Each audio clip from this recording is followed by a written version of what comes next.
Hello everyone.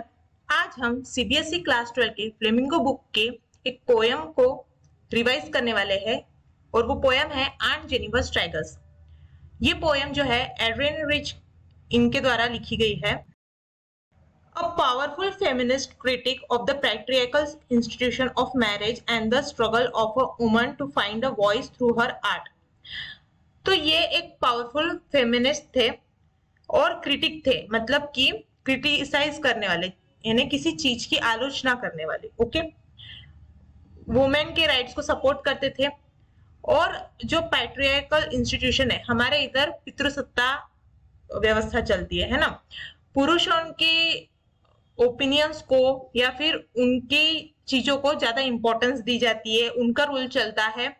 और शादी में भी यही होता है, आप देखते होंगे अपने घर में भी या फिर सोसाइटी में कहीं पे भी जो आदमी होते हैं, मेन होते हैं, उनकी ज्यादा चलती है ना।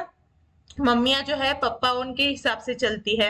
या फिर अगर कोई चीज कह दी जाए घर में आदमियों द्वारा, तो उन्हें औरतों को मानना ही पड़ता है ना। And the struggle of women to find a voice through her heart, मतलब कि कोई वुमन जो है वो अपना आर्ट जो है उसके थ्रू अपने बात को रखना चाहती है ना। वो अपने स्ट्रगल को अपने आर्ट के थ्रू कन्वे करती है, बतलाती है, डिस्प्ले करती है, क्योंकि उनके पास बोलने की तो वहां पे कोई गुंजाइश होती नहीं है, तो अपने आर्ट के थ्रू ही वो इसे व्यक्त करती है, एक्सप्रेस करती है। तो यही ये पोयम है। काफी अच्छी पोयम है, इंटरेस्टिंग है, इम्पोर्टेंट है, थोड़ी सोशल वैल्यूज के ऊपर है, तो एग्जाम पॉइंट ऑफ व्यू से इम्पोर्टेंट हो जाती है। और हम इसकी बोर्ड एग्जाम के ओरिएंटेड ही रिवीजन करेंगे। आप सबको पता है ये जो सीरीज है उसी हिसाब से डिजाइन की गई है। सबसे पहले हम समझते हैं द सेंट्रल कॉन्ट्रास्ट। इस पोयम में एक कॉन्ट्रास्ट है और वो कॉन्ट्रास्ट के ऊपर ये बेस पूरी पोयम है। तो वो जो सेंट्रल कॉन्ट्रास्ट है वो हम समझेंगे the creator versus her creation. यहाँ पे क्रिएटर है जिन्होंने कुछ बनाया है, उनकी एक क्रिएशन बनाई है, और इन दोनों में काफी ज्यादा कॉन्ट्रास्ट है, काफी अलग अलग अपोजिट है ये दोनों। कैसे देखते हैं। Aunt Jennifer versus the tigers. Aunt Jennifer है, आंट है एक, मतलब एक एज में बड़ी औरत है, उनका नाम है जेनिफर। ओके, वर्सेस उनके अगेंस्ट कौन है? द टाइगर्स, उनके ही बनाए गए टाइगर्स। तो क्रिएटर कौन है? आंट जेनिफर है। ओके, और टाइगर्स क्या है? उनकी क्रिएशन है, उन्होंने टाइगर्स बनाए हैं, एम्ब्रॉयडरी में उन्होंने ड्रॉ किए। आई बात समझ? तो हम इन दोनों में किस तरह से कॉन्ट्रास्ट दिखाया गया है वो समझेंगे। तो हमारी जो आंट जेनिफर है वो है वीक एंड टेरिफाइड, काफी कमजोर और घबराई हुई है। Her fingers flutter through the wool, मतलब वो वुल जो है ना, ऊन से कुछ बना रही है, सी रही है, उन टाइगर्स को बना रही है। तो उनके हाथ जो है वो वुल में से, यानी कि उस ऊन में से जब निकल, मतलब हम जब ऊन से कुछ सी रहे होते हैं तो उनके हाथ जो है, उंगलियां जो है फ्लटर, यानी कि थरथरा थरी, लाइक ऐसे कांपना होता है ना, थरथराना, उस टाइप से फ्लटर कर रही है। तो ये क्या दिखाता है? Unable to handle even an ivory needle easily. Ivory means हत्ती के दांत। तो पहले के जमाने में क्या होते थे, हत्ती के दांत को एज ए नीडल यूज किया जाता था। तो उसकी जो नीडल है वो उन्हें इजीली हैंडल नहीं कर पा रही है। वो सुई में जब वुल हम पिरोते हैं और उससे कपड़े के अंदर बाहर निकालते हैं ताकि वो टाइगर बने, ड्रॉ हो, उस पे एम्ब्रॉयडरी हो, तो उनके हाथ जो है, उनकी उंगलियां जो है वो थरथरा रही है, कांप रही है। इसका मतलब क्या? वो काफी ज्यादा वीक और टेरिफाइड है, काफी कमजोर है और काफी डरी हुई है। ओके, वही उनके जो टाइगर्स है, उन्होंने जो बनाया है वो कैसे? स्ट्रॉन्ग एंड ब्रेव है। They are bright topaz denizens and chivalry, confident in their environment. So topaz जो है वो एक टाइप के रत्न हम समझ सकते हैं, एक जेम होता है। वो काफी bright yellow orange type colour का होता है, एकदम ब्राइट होता है। तो उस टाइप के डेनिजन्स यानी रहवासी, फॉरेस्ट में रहने वाले। ओके, तो ब्राइट है एकदम, और फॉरेस्ट में रहने वाले टोपाज, मतलब ब्राइट टोपाज की तरह वो लग रहे हैं।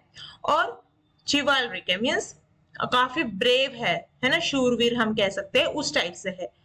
कॉन्फिडेंट इन देयर एनवायरमेंट, वो जो जिस एनवायरमेंट में है ना, ग्रीनरी में, फॉरेस्ट में, वो किस तरह से कॉन्फिडेंस से रह रहे। तो हमारी aunt Jennifer weak and terrified थी, वही हमारे टाइगर्स जो है स्ट्रॉन्ग एंड ब्रेव है। This is the first point of contrast. Now the second is oppressed. Aunt Jennifer जो है ऑप्रेस्ड है, मतलब कि उनका शोषण किया गया है, उनकी बातों को दबाई गई है, उनकी इच्छाओं को दबाया गया है। Burden by the massive weight of uncle's wedding band. तो जो आंट है ये हमारी, तो उनकी जो हस्बैंड है अंकल, उनका वेडिंग बैंड मतलब शादी का जो बंध है, जैसे हमारे इसमें रिंग पहनाते हैं ना, वैसे एक वेडिंग बैंड होता है। तो वो उसके उसका जो वजन है वो काफी ज्यादा है, मतलब एक्चुअल में उसका वजन काफी ज्यादा नहीं है, बट वो जो शादी का बंधन है वो इतना उनके ऊपर, लाइक यहाँ पे लिटररी मीनिंग आप लेके चलिए कि ऐसे मेटाफर यूज हुआ है कि वो जो शादी का बंधन है, वो जो शादी की रिस्पॉन्सिबिलिटीज है, या फिर जो भी उनके ऊपर पाबंदियां लगाई गई है, उनका जो वजन है वो इतना ज्यादा है कि उनके नीचे ये दब गई है, बर्डन हो गई है, उनके ऊपर वो जोर काफी चलाया जा रहा है। ओके, वहीं जो टाइगर्स है वो एकदम फ्री है, दे आर फ्रीली पेस, है ना, वो अपने धीरे धीरे अपने हिसाब से चल रहे, घूम रहे हैं वो tigers, and prawns across the embroidered screen without restraint. वो प्रांस कर रहे हैं, प्रांस करना मीन्स छलांग लगाना, एक ओर से दूसरी ओर, ऐसे जानवर छलांग लगाते हैं ना, तो उसे कहते हैं प्रांस। तो वो जो एम्ब्रॉयडर स्क्रीन है, मतलब कि वो जो ड्रॉ बना रहे हैं, एम्ब्रॉयडरी कर रहे हैं, उसमें ऐसे दिख रहा है कि टाइगर जो है प्रांस कर रहे हैं, मतलब अपने फ्रीली घूम रहे हैं, छलांग लगा रहे इधर उधर, विदाउट रेस्ट्रेंट, बिना किसी पाबंदी के, एकदम फ्री है ना। आप यहाँ डायग्राम में भी देख सकते हो, जैसे ये है ना, फ्री पेस में चल रहा है यहाँ पे ये जो टाइगर है हमारा। ओके, सो इस टाइप से। मॉर्टल, तो हमारी आंट जेनिफर जो है वो मॉर्टल है, मतलब कभी ना कभी मरेगी। लाइक अमर तो कोई इंसान है नहीं, सबको डेथ आनी है। So she will eventually die and even in death her hands will remain terrified. तो एक समय आएगा जब वो मर जाएगी, बट मरने के बाद भी उनके हाथ जो है वो टेरिफाइड रहेंगे, उनके हाथों पे वो लकीरें दिखाई देंगी कि उन्होंने कितना सहा है, वो कितनी डरी हुई थी, वो जो इफेक्ट होता है हमारी बॉडी पे वो दिखाई देगा। बट वही जो टाइगर्स है ये एक आर्ट है, इस वजह से वो क्या है, इमोर्टल है, मतलब अमर है। आर्ट कभी मरता नहीं, वो जो एम्ब्रॉयडरी है वो हमेशा रहेगी, है ना। तो दे विल आउटलिव हर, यानी वो उससे मतलब एक पर के आंट जेनिफर चले जाएंगे, बट टाइगर्स कभी नहीं जाएंगे। And go on prancing proud and unafraid, वो हमेशा ऐसे उछलते रहेंगे, प्राउड, एकदम गर्व से जिएंगे, अनअफ्रेड, बिना किसी से डरे जिएंगे। तो इस तरह से वो टाइगर्स है। सो इस तरह से पूरी पोयम में हमें कॉन्ट्रास्ट दिखाया है। Aunt Jennifer weak and terrified है, टाइगर स्ट्रॉन्ग एंड ब्रेव है। आंट जेनिफर ऑप्रेस्ड है, टाइगर्स जो है फ्री है। आंट जेनिफर मॉर्टल है, और हमारे जो टाइगर्स है वो इमॉर्टल है। ओके, तो ये मैंने कीवर्ड्स के साथ आपको क्रिएटर और उनकी जो क्रिएशन है उसमें का कॉन्ट्रास्ट आपको बताया है। बिल्कुल पोएम्स के वर्ड है, यही वर्ड आप अपने आंसर राइटिंग में यूज कीजिए, फुल मार्क्स मिलेंगे। नाउ द नेक्स्ट इज की सिंबल्स एंड मीनिंग। तो हम इस पोएम में काफी सारे सिंबल्स यूज किए और उनका कुछ मीनिंग है, हिडन मीनिंग, सिंबॉलिक मीनिंग हम कह सकते हैं, तो हम उसे डिकोड करेंगे। तो ये जो पोएम की विजुअल लैंग्वेज है, एक तरीके से हमारे सामने वो पूरा उनके एम्ब्रॉयडरी का रिप्रेजेंटेशन, आंट जेनिफर किस तरह से बुन रही है, उनके हाथ किस तरह से कांप रहे, पूरा ऐसा विजुअल रिप्रेजेंटेशन है, विजुअल लैंग्वेज यूज की गई है, हम उसे डिकोड करेंगे। So the first is the wedding band, है ना, यहाँ आप डायग्राम में देख सकते हो इस टाइप से बैंड। सो वेडिंग बैंड क्या है यहाँ पे सिंबलाइज कर रहा है, the massive weight of uncle's wedding band. तो अंकल के जो वेडिंग बैंड है उसका वेट कैसा है, मासिव है, काफी वजनदार है। This is the most famous and potent symbol in the poem. तो ये जो सिंबल है काफी फेमस और बहुत इंपॉर्टेंट है, इस पे एग्जाम पूछे ही जाता है कि ये अंकल का जो वेडिंग बैंड है वो क्या सिंबलाइज कर रहा है, ऐसा क्यों कहा गया कि इसका मासिव वेट है, इस टाइप से क्वेश्चन आती है। सो प्लीज इसे इंपॉर्टेंट मार्क कर दीजिए और इसे समझ लीजिए अच्छे से। It represent the ordeals and the suffocating nature of a marriage. Ordeals means जो भी डिफिकल्ट सिचुएशन आती है, हार्ड सिचुएशन आती है ना, जो भी मुश्किलें आती है, उन्हें ये रिप्रेजेंट कर रहा है। And suffocating nature of her marriage, उनकी मैरिज कितनी सफोकेटिंग नेचर है। सफोकेटिंग मीन्स दम घुटना, हम हमारे जब दम घुटता है हम कहते हैं हम सफोकेट हो रहे हैं, तो उनकी जो शादी है उस वो एक टाइप से उनका दम घुटा रही है, उनका दम घुट रहा है उस शादी में। तो यही वो वेडिंग बैंड रिप्रेजेंट कर रहा है यहाँ पे। The ring itself isn't physically heavy, है ना। तो वो जो रिंग है, कड़ा है या बैंड हम कह सकते हैं, वो फिजिकली हेवी नहीं है, सॉरी, वो फिजिकली हेवी नहीं है, बट द ऑब्लिगेशंस है ना, जो हमें करना है, हमें पे हम पर बंधन डाले गए हैं, पैट्रियार्कल डोमिनेंस है ना, जो पितृसत्ता का हमारे ऊपर वर्चस्व है, उनकी जो उनका सब जो चलता है वो हमारे ऊपर जो प्रेशर बनाते हैं, एंड इमोशनल बर्डन्स है ना, एक जो मानसिक उनपे बोझ है, उनपे दबाव है, इन सबको वो रिप्रेजेंट कर रहा है। ये सब चीजें जो है मासिव है और ओवर पावरिंग है, काफी बड़ी है, काफी उन्होंने मतलब इंसान के अंदर की शक्ति को ओवर पावर कर दिया है, इन चीजों की वजह से वो दब गई है।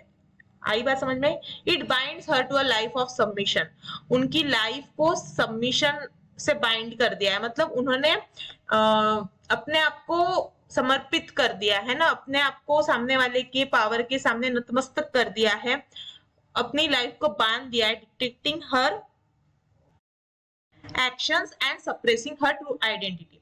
तो उनके एक्शंस में वो दिख रहा है ना, किस तरह से उन्होंने सब कुछ न्यौछावर कर दिया है, और उनकी जो ट्रू आइडेंटिटी है वो सप्रेस हो गई है, वो असलियत में क्या है, उनका खुद का कुछ वजूद ही नहीं रहा, जो कुछ है अंकल से ही उनको डेफिनेशन मिल रही है, अंकल ही उनको डिफाइन कर रहे हैं, इस टाइप की उनकी लाइफ बन गई है।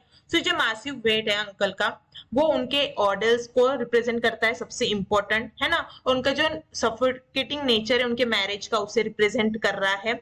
तो ये रिंग जो है वो खुद फिजिकली हेवी नहीं है, बट जो ऑब्लिगेशन है, पैट्रियार्कल डोमिनेंस है और इमोशनल बर्डन है, ये काफी ज्यादा मासिव है और ओवर पावरिंग है। उस शादी से आने वाली जो चीजें हैं, जो गलत है एक तरीके से, है ना, दोनों इक्वल रहने चाहिए मैरिज है, बट होता क्या है, आदमी को, मैन को ज्यादा इंपॉर्टेंस मिलती है और वुमेन को सहना पड़ता है, तो वही चीज यहाँ पे बताई गई है।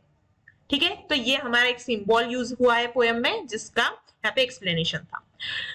नेक्स्ट इज टाइगर्स के सिंबल। तो टाइगर्स को यहाँ अलग अलग वे में डिस्क्राइब किया गया है, हम उससे समझेंगे। The first is bright topaz denizens, है ना। So topaz refers to the striking yellow gold color of the tigers. तो टाइगर्स का जो येलो गोल्ड कलर होता है ना, पीला सा सुनहरा सा कलर, तो वो काफी स्ट्राइकिंग, मतलब चमकदार, ऐसा चटकीला सा है, तो उसी टोपाज का है ना। तो ये क्या सिंबलाइज कर रहे हैं? Brightness and value. ओके, तो ये टाइगर को दिखा रहे, और वो टाइगर में जो ब्राइटनेस है, वो जो चमक है, वो दिखा रहे है ना। हमारी आंट कैसी है? डल है, वो दुख में, परेशानी में ढल गई है, बट हमारे जो टाइगर्स है वो काफी ब्राइट, चमकदार, फुर्तीले, चटकीले से है। डेनिजन्स मींस इनहैबिटेंट्स और सिटीजन्स, है ना, मतलब जैसे सिटी में रहने वाले को सिटीजन्स कहते हैं, वैसे उन टाइगर्स को डेनिजन कहा गया है, वहां के रहीवासी कहा गया है। It shows they truly belong to the world of green, the forest, मतलब कि वर्ल्ड ऑफ ग्रीन ये वर्ड यूज हुआ है पोएम में। वर्ल्ड ऑफ ग्रीन मीन्स हरा, हरी दुनिया, है ना, हरा जग, तो ये यूज हुआ है फॉरेस्ट के लिए। तो वहां के वो असली रहवासी है, वो वहीं पे बिलोंग करते हैं, उनकी असली जगह वही है, वहां के वो राजा है, and are the undisputed masters of their natural domain. तो उनका जो वो नैसर्गिक घर है, वो जगह है, उनके क्या है, वो अनडिस्प्यूटेड मास्टर्स है, वो अपने मतलब कोई डिस्प्यूट नहीं कर सकता, सबको पता है कि वो वहीं के मास्टर है करके। तो इस तरह से वो वहां के पक्के रहीवासी है, हक से जी रहे हैं, बड़ी खुशहाली से जी रहे हैं। तो ये जो ब्राइट टोपाज है, टोपाज एक तो जेम है ना, वो कलर सिंबलाइज कर रहा है, उन्हें ब्राइट बताया गया है, और डेनिजन्स है ना, वो अपने वहां के, अपनी खुद की, अपनी हक की जगह पे रहने वाले, छाती चौड़ी करके रहने वाले हम कह सकते हैं, लाइक वहां के असली वो अपने हक की जगह पे रहने वाले डेनिजन्स है, रहीवासी है। Okay, and the next is chivalric certainty. अब मैंने आपको बताया इसका मतलब होता है ब्रेव, और सर्टेनिटी मीन्स किसी चीज सर्टन होना, है ना, यानी पक्का पता होना, एक कॉन्फिडेंस होना, तो ये है यहाँ पे मीनिंग है। The word chivalry suggests that tiger possesses a sense of honor, bravery, majesty and unwavering confidence. तो ये वर्ड बता रहा है कि टाइगर के पास क्या क्या है? सेंस ऑफ ऑनर, मतलब गर्व है उन्हें, उनके पास इज्जत है, सम्मान है, सम्मान से जी रहे हैं, एक ऐसा सेंस, एक ऐसी फीलिंग आ रही है कि इनके पास सम्मान है, ब्रेवरी है ना, ये काफी ब्रेव है, किसी से डरते नहीं, नीडर है, मैजेस्टी, भव्यता उनकी, बड़े बड़े टाइगर्स, एंड अवेवरिंग कॉन्फिडेंस, न हलने वाला, न डगमगाने वाला कॉन्फिडेंस है उनके अंदर, दृढ़ निश्चय है ना। तो ये सारी क्वालिटीज यहाँ पे ये वर्ड बता रहा है। Okay, this certainty is exactly what on Jennifer lakhs in her own oppressed, fearful and uncertain life. तो ये जो सर्टेनिटी है, ये जो दृढ़ता है, ये जो पक्कापना है, ये आंट जेनिफर अपनी खुद की लाइफ में लैक कर रही है। और उनकी लाइफ कैसी है? ओप्रेस्ड है, फियरफुल है, अनसर्टन है, काफी शोषित है, वो काफी डरी हुई है और काफी अनसर्टन है। उन्हें नहीं पता उनकी लाइफ में क्या होगा, कब क्या उन्हें करना पड़े, कब उनके साथ उन्हें कैसी ट्रीटमेंट मिले, कब उनके साथ कैसा व्यवहार किया जाए। तो ये सब चीजें वो क्या कर रही है? लैक कर रही है, उनकी एकदम अपोजिट लाइफ है। ओके, तो ये जो दो यहाँ पे कीवर्ड्स यूज हुए हैं फॉर टाइगर्स, ये जो दो सिंबल्स हैं, वो कॉन्ट्रास्ट शो कर रहे हैं आंट जेनिफर की अपनी लाइफ से, और उनकी क्रिएशन कितनी अलग है। वो चाहती है कि वो टाइगर्स की तरह जी, है ना, बट उनकी लाइफ कैसी एकदम अपोजिट है। आई बात समझ में? इन पर भी क्वेश्चन बनते हैं, पूछे जाते हैं, आपको देखने को मिलेगा। ये स्लाइड में जितने भी मैं टॉपिक्स कवर कर रही हूँ, उनमें से किसी ना किसी एक चीज पे आपको क्वेश्चन जरूर मिलेगा। ठीक है, तो हम कीवर्ड्स के साथ ही चल रहे हैं। सो प्रॉपर यही लैंग्वेज यूज करिए।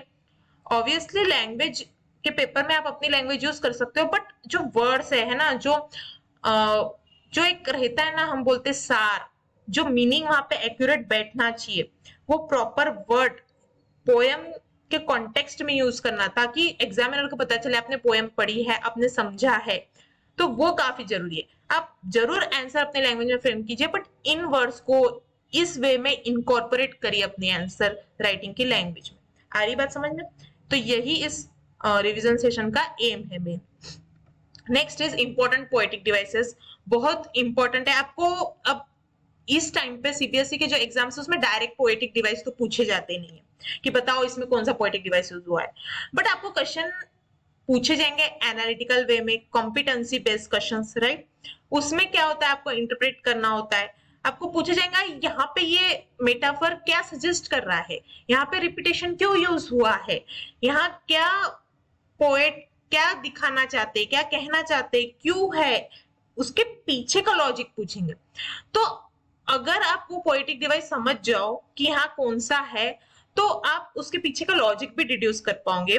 ऑब्वियसली वो दिया होगा शायद आपको क्वेश्चन में, बट मैं अभी जिस वे में आपको बताऊंगी आप खुद ही समझ जाओगे कि मैं क्यों बता रही हूँ। लाइक आप उसके आंसर फ्रेम कर पाओगे, लिख पाओगे।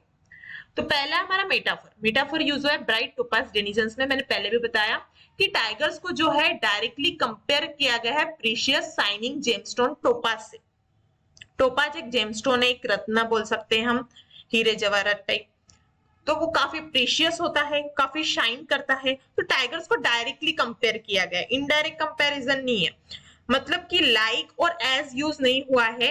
हमें समझना है कि ब्राइट टोपाज टाइगर्स के लिए यूज किया गया, मन से समझना है। ओके, तो मेटाफर हो गया यूज। तो ये क्यों हो गया? ताकि उन्हें बता सके कि टाइगर्स कितने ब्राइट है।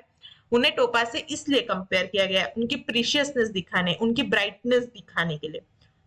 और उनकी डेनिजन्स, लाइक वो फॉरेस्ट के वहां पे रहीवासी है, डेनिजन्स है, वहां के रहने वाले हैं, ये बताने के लिए।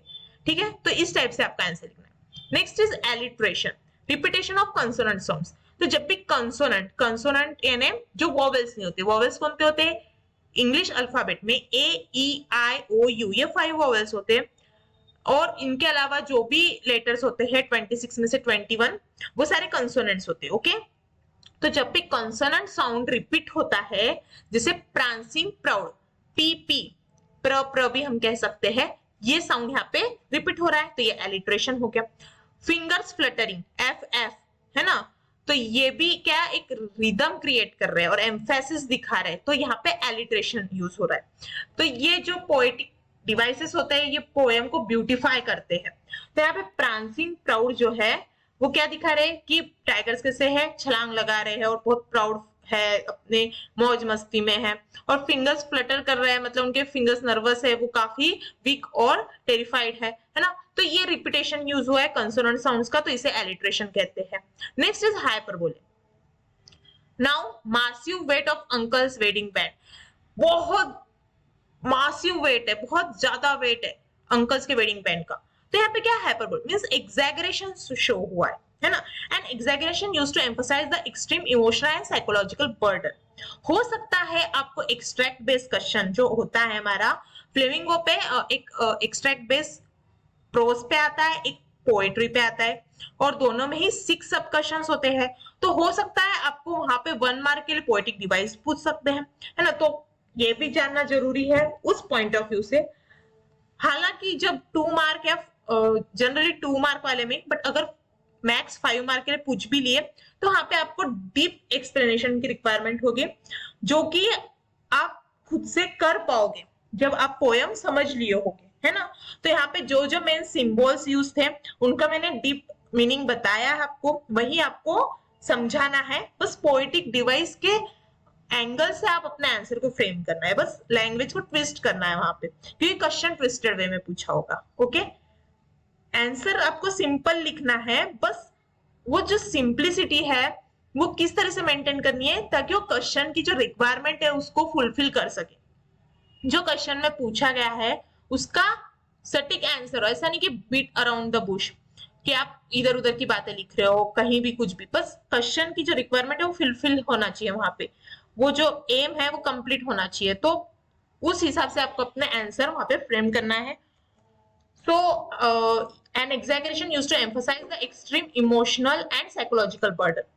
तो ये एग्जैगरेशन क्यों यूज हुआ है? एम्फसाइज करने के लिए जो एक्सट्रीम इमोशनल और साइकोलॉजिकल बर्डन है ना, जो इमोशनल बर्डन है, साइकोलॉजिकल बर्डन है, मानसिक तनाव है, बोझ है, उसे एम्फसाइज करने के लिए ये एक्सैगरेशन यूज हुआ है, ये हाइपरबोलिक पोएटिक डिवाइस यूज हुआ है। आपको पर्पस समझ आ रहा है पोएटिक डिवाइस के पीछे? आई होप क्लियर हो रही है चीजें। So let's move to the next. Next is imagery. तो यहाँ पे विविड विजुअल डिस्क्रिप्शन यूज हुआ है, जैसे world of green, simply forest नहीं कहा गया है, हरी दुनिया कहा गया है, ताकि आपके आंखों के सामने एक विजुअल बने। हाँ, जो दुनिया है वो हरी है, उनका जो फॉरेस्ट है, फॉरेस्ट ही उनकी दुनिया है टाइगर्स की, तो कैसे ग्रीन कलर की है। आइवरी नीडल है ना, हाथी के दांत से बनी हुई नीडल। तो एंड टेरिफाइड हैंड्स, जो हाथ है वो डरे हैं, थरथरा रहे, कांप रहे हैं। तो ये सारी जो विजुअल डिस्क्रिप्शन यूज की गई है ताकि एक स्ट्रॉन्ग पिक्चर जो है रीडर के लिए पेंट हो, है ना, बनी उनके आंखों के सामने बने, वो जो भाव जो पोएट बताना चाहते हैं वो उनके सामने एकदम आंखों के सामने वो पढ़ते ही बन जाए। तो ये जो होता है इसे इमेजरी हम कहते हैं, इमेज बन जाना आंखों के सामने। तो ये पोएटिक डिवाइस यूज हुआ है, ये throughout the poem use हुआ है। Okay, so this were all the poetic devices use in the poem. And now the next is the tragic ending, stanza 3।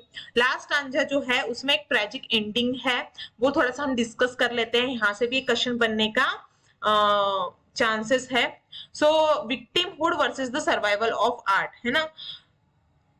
The final stanza is deeply significant, सब बहुत important है final stanza. इसमें क्या होता है, it tells us that even after aunt Jennifer dies, तो aunt Jennifer मर भी गई है ना, जो विक्टिम है यहाँ पर वो मर भी जाती है, हर hands will still be ring with the audience, वो रिंग जो ऑडियंस यानी डिफिकल्ट सिचुएशंस से घिरी हुई बंधी हुई वो जो रिंग है वो वही रहेंगी।